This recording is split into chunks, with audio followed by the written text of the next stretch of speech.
A few thousand years ago, customer service was simple. If you had a problem, you just went back to the seller and hopefully sorted it out. Maybe they'd offer you something extra to kind of make things right, or they just shrug and tell you tough luck, right? But either way, you got an answer instantly. Now, you're yelling, "Agent, human, human," into your phone while a robotic voice tells you, "Your call is very important to us. Please stay on the line." Yeah. So what happened? How did we go from face-to-face problem solving to AI-powered chatbots? Well, let's take it from the top. The market stall days, when business was personal. So for most of history, buying and selling was all about relationships. Like, you weren't dealing with faceless corporations or multi-step return policies. You were dealing with people. And in ancient Rome, Greece, Mesopotamia, or China, if you wanted the best goods, you went to a merchant that you trusted. And if they wanted to stay in business, well, they made sure that you left happy. Because back then, friends, there was no customer service hotline. Your only, and I'm talking only option, was to go back to the same guy and hopefully work things out. And if a merchant got a reputation for ripping people off, that was basically the end. Like, there were no one-star Yelp reviews, but word, yeah, that spread fast. And if a customer, let's say, got really mad, they wouldn't just complain to a few people. They made sure that everyone knew about it, like the whole village, the whole town, and the whole tribe, if you will. And if you think that these public complaints are a modern thing, well, then think again, because 4,000 years ago, people were already writing bad reviews.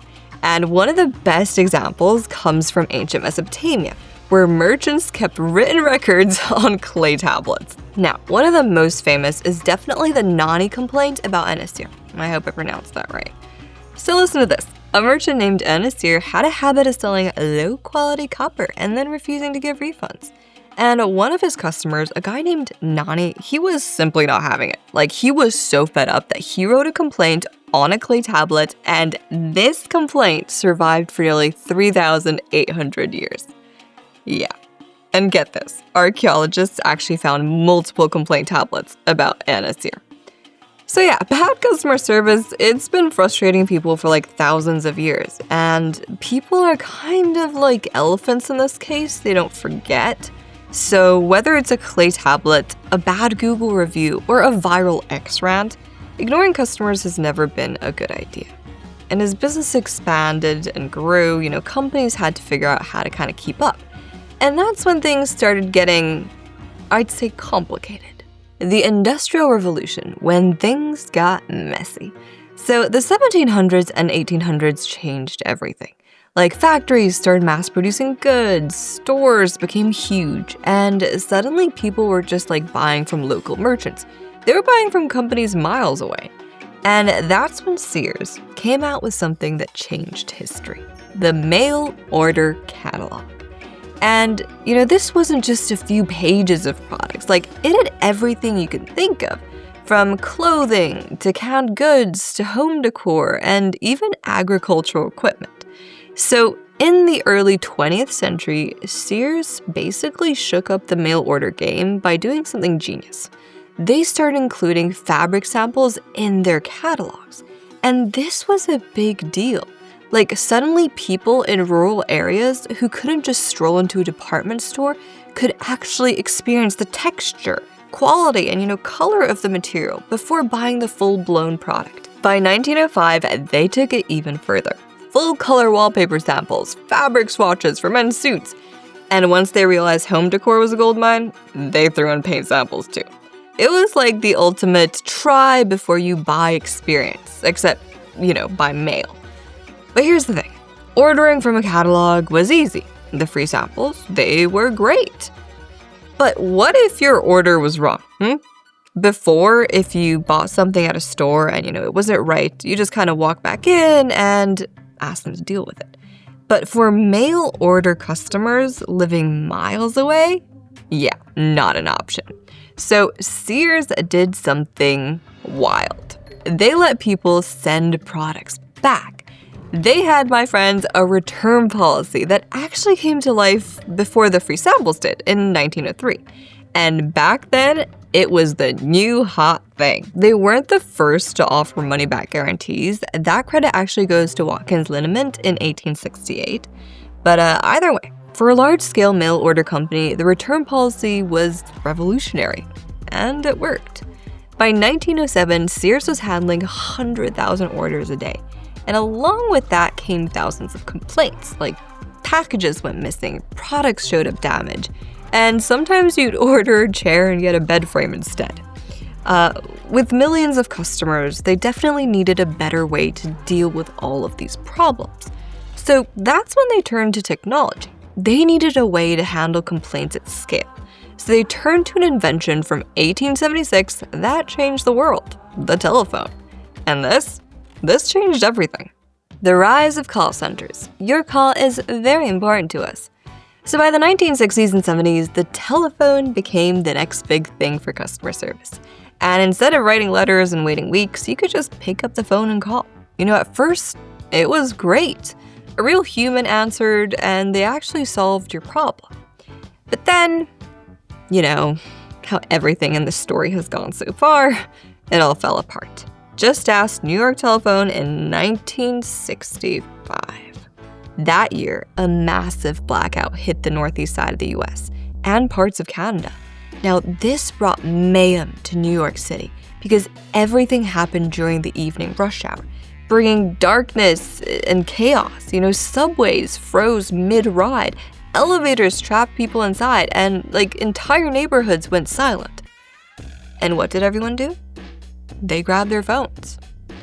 And within minutes, the system collapsed. Calls couldn't go through, and operators, of course, they were overwhelmed. And people waited hours just for a dial tone. Some were even so frustrated that they actually physically marched down to the phone company's headquarters in person demanding answers. For the customer service industry, this was a huge wake-up call.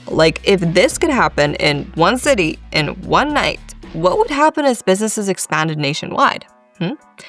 So they automated everything. And just like that, we got the press 1 for billing, press 2 to be ignored, IVR systems, hold music, which always sounds like it was recorded in 1975. And the infamous script.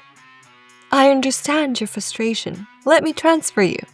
Customer service became a waiting game, and people hated it. So when the internet arrived, companies thought they'd finally solved the problem.